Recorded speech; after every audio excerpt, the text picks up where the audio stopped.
What's going on, everybody? I hope you're doing well. Today we got a video talking about powering your base and how to make sure that the lights stay on and the shields stay up. If those shields ever go down and enough storms come through, your base is going to take enough damage to where it's going to eventually return back into the sand whence it came.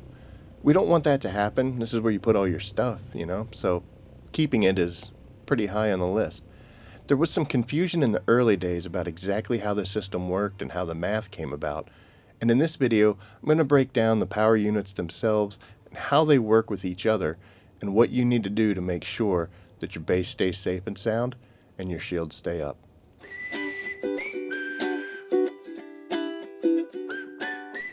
Let's start off by looking at all the different generators you can make and kind of go over their benefits and some of the problems that you run into with them. The first one is just a standard fuel-powered generator.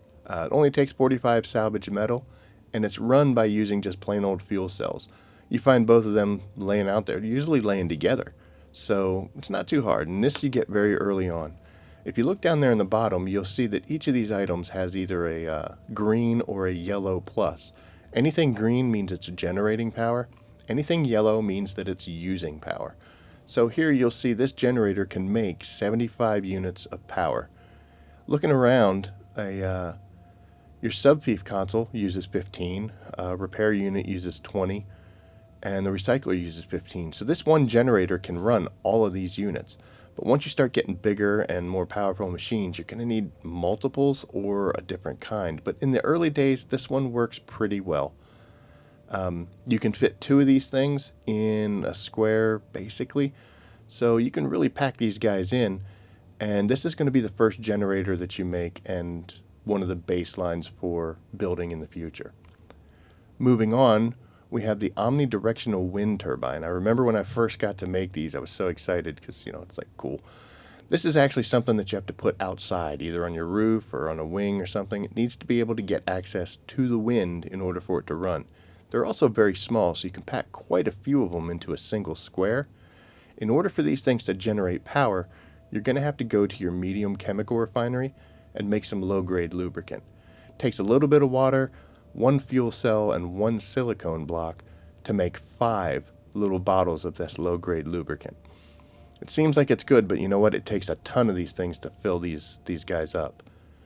So you end up having to make quite a few of these lubricants. It's just steel, cobalt, and some calibrated servox, so it's not an expensive piece of equipment to build, but it gives you 150 power versus the 75 that the base generator goes. And once filled, you've got about 20-30 days where you don't have to come back and even look at this thing. It's just going to sit up there and run and do what it's supposed to be doing. Next up, we're going to talk about the Directional wind turbine. This is another rooftop unit, and I got to admit, my personal favorite. Most of my base power comes from these guys. It's a little more expensive to build, uses the duraluminum, 120 of them per unit. Also needing a lot of cobalt paste, and a big thing there is also needs a little bit of spice melange. So as you can see, as you progress through the game and your journey, you start making these different materials. They start going back into the machines that you're using. But a whopping 350 power coming from this guy. It uses the industrial grade lubricant, still out of that medium chemical refinery. Again, water, some fuel cells, some silicone blocks, but you're also going to have to use spice residue. Once you start collecting and processing spice, you're going to find you got a lot of this stuff. Don't be concerned. You're going to have more than you even know what to do with, trust me. That's foreshadowing, trust me. But the directional ones, when you put them out on the roof, you can't have them too close to each other, and you can't have them too close to a wall. Again, they need to be out in the open so that the wind is going past them in order for them to work. But once they're filled, you'll get 30 days out of one of these guys, and you don't have to ever go back to it. Like I said, this is my main unit that I use on my regular base, on my secondary base, and even on a deep desert base as well. It's a really good one. This is the one I rely the most on. And then finally, once you're super awesome, you get to make the spice-powered generator. This takes a lot. 430 plastanium ingots, 270 spice. This one's an investment, but you're getting a whopping 1,000 power out of each one of these guys that you make. So it takes a lot to make it, but once you got it, this thing returns. In order to keep this sucker powered, you're going to need to make spice-infused fuel cells. Takes a decent amount of water, quite a bit of fuel cells, even more spice residue. The kicker here is this irradiated slag. There's only a few places you can get this. The most common place is going to be heading down to the southern side of the map, down into the shoal area. Right here where you see these shipwrecks, and you see it says irradiated slag. You can go, I don't know why this one's still great. I've been there dozens of times. But you can also get some from this. Let me see if I can get it right. This is the large shipwreck. This also has irradiated slag, but it's really dark and really scary, so I don't go there too often. You can also sea chop in order to pick more from those little small wreckages if you have to. But this guy here, once filled, you're going to be another 30 days of power that you don't have to do anything with, uninterrupted, and you can just sit back and let it roll. Like I said, it's a huge investment, and it does take some extra work in order to keep it running. But once you do, and once you got it, this thing will do you pretty well. I have one of these in my main base, several in my deep desert base, so it's a good unit. All of my bases are kind of a hybrid. Usually I'll have a spice power generator as a secondary type unit. I'll have those directionals as the main, and then a couple of the regular generators just kind of as a backup. But where this all comes together and makes sense is when you go to your subfief console and you bring up the just the advanced menu. This gives you an idea of, your base size and your taxes, the water, storage, etc. But we're looking right here in this center where it says power down in. And for me it says 31 days, 4 hours. That means in 31 days and 4 hours, if I don't do anything at all, don't turn anything on or off, my base will run out of power. So how does it come up with this number, and what does this actually mean? Like I said, the key thing is if nothing changes, because I'm using 1560 out of a 3775 kilowatts that I'm making, which means my base will stay running as long as nothing changes.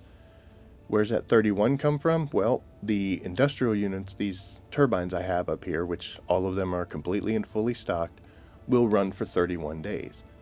And each one of them is generating 350 kilowatts of energy. And I have 6 of them total. So that's 2100 units of power that I have for the next 31 days. Downstairs I've also got my spice generator, which is completely full and is also going to be able to run for 31 days. That's 1,000 units, so roughly 3,000 out of the 37 that my base makes comes just from these units. And that is where it's picking up this 31 days, 4 hours. Now, let's take a look at what my base looks like if I turn every machine on. You see how I've upped to 35, 30? So I'm just under the maximum amount of power that I have. You can see my pentashields are still on. Everything's still running. And we're going to come down here and we can take a look. Now it says I've only got 11 days and 8 hours. That's because I've exceeded the amount that the spice generator and the wind turbines can do, and I'm relying on regular generators to make up the gap. They aren't as powerful and don't have as much storage, so they're going to run out in 11 days, which is why this changed. Now let's take a look real quick at something. My water storage is 1,487,100,000 milliliters, and it is currently maxed. The way they have the game set up now, if you have wind traps that collect water for you, they turn off when your water supply is full, and currently mine is. But those 4 units technically are still on. They're up there on the roof, but they're just sitting there doing nothing. But what would happen if I go over to this little cistern here and just take a quick drink of water? Let's see. And my base just shut down. So taking a drink of water, even though I had 11 days worth of power, has completely shut my base down. You'll see there's a red dots on all the consoles. My pentashields are down. Somebody could walk right in. They can't take anything right now, but also the storms are going to start damaging my base. And when I look at the console, here I am overloaded, and I'm showing 300 power usage. That's because when I took that drink of water, all 4 of those units on the roof turned on. And now that is more power than I'm generating. This base is going to stay overloaded until I actively come into the game and do something. So if your base shuts down when you're not playing, it's going to stay shut down until you come back on, and it's going to be completely open to the elements and to other players. So I'm going to come over here to the biggest power hog in the whole system, which is my spice using 500, and I'm just going to turn this off, and when I do, the shields will come back on. And there we are. So I had to fix that overload. It doesn't automatically fix itself. You can see my pentashield's back up. Everything's back up and running. And let's go look at my console real quick. You'll notice that we're actually 200 over. So we're still close, but I'm still generating water. Now when those units on the roof, the wind traps, when they fill this tank, I'm going to actually pick up more power because now those 4 machines are going to shut off. I'm going to go from 205 with 11 days to 745, and now I'm back on 30 days. So what this system is doing is it's calculating if nothing changes, how long will this base run? And the issue that a lot of people ran into was they would look at that, then they would go make changes and not look at it a second time.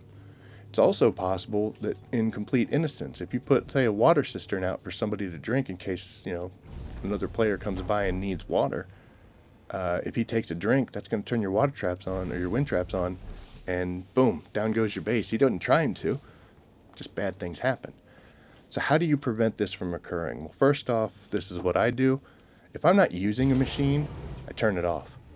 I'm an old man, I'm a dad, so I'm totally for turning things off when you're not using them. But especially the big units, like this guy here, it's using 350. Turn that off, you don't need it. And my goal is an active power of somewhere around a third of what I can generate. So in this case, I'm generating about 4,000 power. If I can get this number down below, say, 12 or 1,300, I'll be happy. Because if something crazy happens, like say I grab a drink of water and I'm not paying attention, my shields aren't going to drop because I've got enough overhead on how much power I'm using so that that's not going to happen to me. It also allows me to come in, if I want to process something, I can do it because I have that excess power just sitting back. I didn't need my garment fabricators on because I'm not making clothes, so turn them off. Your spice refinery, your ore refinery, and death stills usually use the most, 350 to 500. If you're not making bodies and turning them into water, turn them off. Turn them on when you need them. Now I will also, throw a batch into the spice refinery, multiple batches, and I'll just let it go overnight, wake up in the morning and be like, yay, look what I've got. I usually leave this chemical refinery on. Something like the repair guy I was looking at just a second ago, it only uses 20. It's not a really big issue. But yeah, make sure you turn things off so that in case something does turn on that you weren't prepared for or expecting, or if a generator does run out of power, you're not using so much power for no reason because you're not even there, that overload could happen. Because like I said, once it overloads, it's going to stay overloaded until you can actively come in and flick a switch. Generators are on or off. They're not like a temporary thing, and if you're not using the power, it doesn't matter. It's on, generating the power whether you use it or not. So I just make sure I turn as many things off as I can that I don't really need. I want to point out something here. These generators are what was giving us that 11 days. You can fill a generator. You can see I have that deposit button down there, but you don't want to do that because that kind of creates some inconsistency. You're not sure, did I fill this one? Did I fill that one? Which one did I get to? You can come down to your console, and over here on the left, you'll see that refuel generators. What that's going to do is it's going to take whatever supply of fuel cells you have and disperse it evenly amongst every single generator that you've got that takes them. It's only these little initial guys, and it's only these types of fuel cells. You'll see I've got a big box full of them, so I'm going to head over here, and with the click of a button, it doesn't change my power downtime, but if I spiked my usage again, instead of saying 11 days, it's going to say whatever those new generators total is. I'll give you some foreshadowing. It's going to be about 20 days or so. And you'll notice this one's at 20 days, 20 hours. And I can go to any one of these generators, and it's also going to be 20 days, 20 hours. So that's what you need to do as far as base power goes. Hopefully this helps. It's a kind of a confusing system, but if you just make sure you turn stuff off and always keep your usage down below a third to a half at most, you're not going to have your system lying to you, telling you that you got 30 days when you've only got 10 or 20. But that's it for this one, folks. Hope this helps. And as always, I will see you out there. Take care.